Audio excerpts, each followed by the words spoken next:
હા મને તો બહુ રીંગ ચડે. મરદ ના માથે મેણું અને 78 રૂપિયાનું લેણવા ને એના મરદ કહેવાય ને કા બાયલો કહેવાય બાલો ને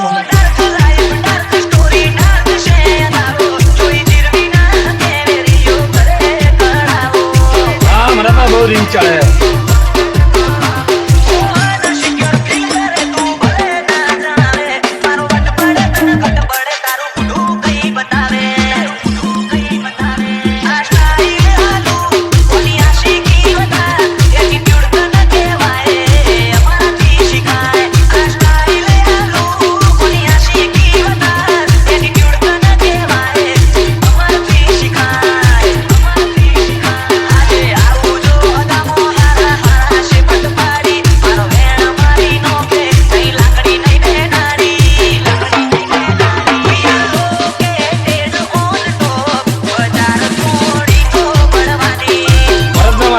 અને 78 રૂપિયાનું લેણવા ને એના મરદ કહેવાય ને કા બાયલો કહેવાય બાલો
બહુ રીંગ ચડે.